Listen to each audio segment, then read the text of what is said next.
اولاد کی خوشی سے محروم ہونے کے باوجود میں ایک خوبصورت ازدواجی زندگی گزار رہی تھی۔ عامر میرے شوہر، میرا مان، میری زندگی تھے۔ اولاد نہ ہونے کا طعنہ مجھے عامر نے کبھی نہ دیا تھا۔ باجی مجھے ہانیہ کے گھر جانا ہے، عامر بھائی چھوڑ دیں گے؟ میری چھوٹی بہن سمیرہ نے مجھ سے پوچھا، کیوں نہیں چھوڑیں گے بھئی، آخر جیجا جی ہیں۔ کیوں عامر، میں درست کہہ رہی ہوں نا؟ میری کیا مجال کہ ہوم منسٹر کے کسی حکم کی خلاف ورزی کروں؟ عامر نے کہا، مجھے عامر بہت پیارا ہے۔ عامر، واقعی ہی آپ بہت اچھے شوہر ہیں۔ ملکہ عالیہ کی ان تعریفی کلمات نے غلام کے خون کو سوا سیر بڑھا دیا ہے۔ آپ چلیں۔ اگر ملک و غلام کے درمیان کشکول مکمل ہو چکی ہو تو ہانیہ نے بیچ میں مداخلت کرتے ہوئے کہا، جی اچھا، ہانیہ واپس عامر کے ساتھ ہوگی یا پھر آٹو کر کے واپس آؤ گی؟ باجی، یہ جیجا جی کس کے لیے ہیں؟ ہانیہ نے بھی شوخی کے ساتھ کہا، سمجھو جیجا جی نہیں ہیں، ایک ایسا کریکٹر ہیں، آپ جب چاہیں اپنے من پسند کردار میں ڈال لیں۔ صارم نے ہاتھ باندھ کر بھولے پن کے ساتھ آنکھیں نیچی کرتے ہوئے کہا، اچھا عامر، ہانیہ کو اپنے ساتھ ہی واپس لے آئیے گا، اور ہاں ہانیہ، کوشش کرنا جلدی فارغ ہو جاؤ۔ ہانیہ اس سے پہلے بھی میرے شوہر کے ساتھ جاتی رہتی تھی۔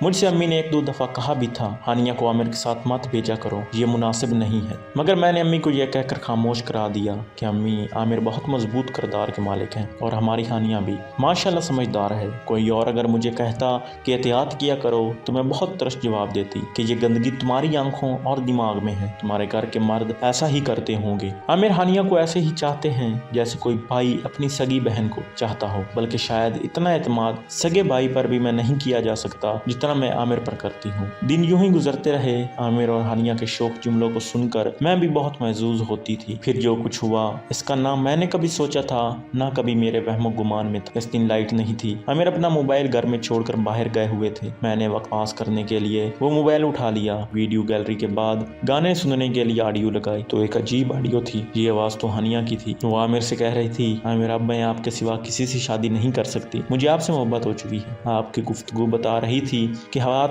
میرے تصور سے کہیں زیادہ آگے جا چکی ہے۔ ہانیہ پریگننٹ ہو چکی تھی۔ واٹس ایپ پر دیکھا تو ساری چیٹ ڈیلیٹ تھی۔ یہ آڈیو شاید موبائل کی گیلری میں ڈیلیٹ کرنا عامر بھول گیا تھا۔ میں گمسم تھی۔ مجھ سے کہا، غلطی ہوئی ان دنوں میرے اعتماد کو کیسے ٹھیس پہنچائی۔ عامر جب گھر میں داخل ہوا تو میں نے یہ آڈیو اس کے سامنے رکھ دی۔ عامر نے صاف لفظوں میں مجھ سے کہا، اچھا ہوا تمہیں پتہ چل گیا، میں بھی کوئی مناسب موقع دیکھ کر تمہیں بتانے والا ہی تھا۔ دیکھو، میں اور ہانیہ ایک دوسرے کو چاہتے ہیں، ایک دوسرے سے پیار کرتے ہیں۔ اگر تم اس کی بہن نہ ہوتی تو میں تم کو کبھی طلاق نہیں دیتا۔ اچھا ہوا یہ بات آج تم پر خود کھل گئی۔ عامر، کیا تم مجھ کو طلاق دے دو گے؟ میں نے پھٹی پھٹی آنکھوں کے ساتھ عامر سے پوچھا۔ ہاں، کیونکہ دو بہنوں کو ایک ساتھ نکاح میں نہیں رکھا جا سکتا۔ میں پھوٹ پھوٹ کر رو پڑی۔ بیگ اٹھایا، امی کے گھر گئی۔ ہانیہ سے کہا، ناگن بھی ساتھ گھر چھوڑ دیتی ہے، تو کیسی ناگن ہے؟ تو نے اپنی ہی بہن کی خوشیوں کو ہی ٹھاس لیا، تو نے میرے سواگ پر ہی ڈاکہ ڈال دیا۔ باجی، جو دل چاہے کہو، یہ آگ کچھ دن میں خشک ہو جائے گی۔ میں اور عامر کوشش کریں گے آپ کی کسی اچھی جگہ شادی ہو جائے۔ بکواس بند کرو، تم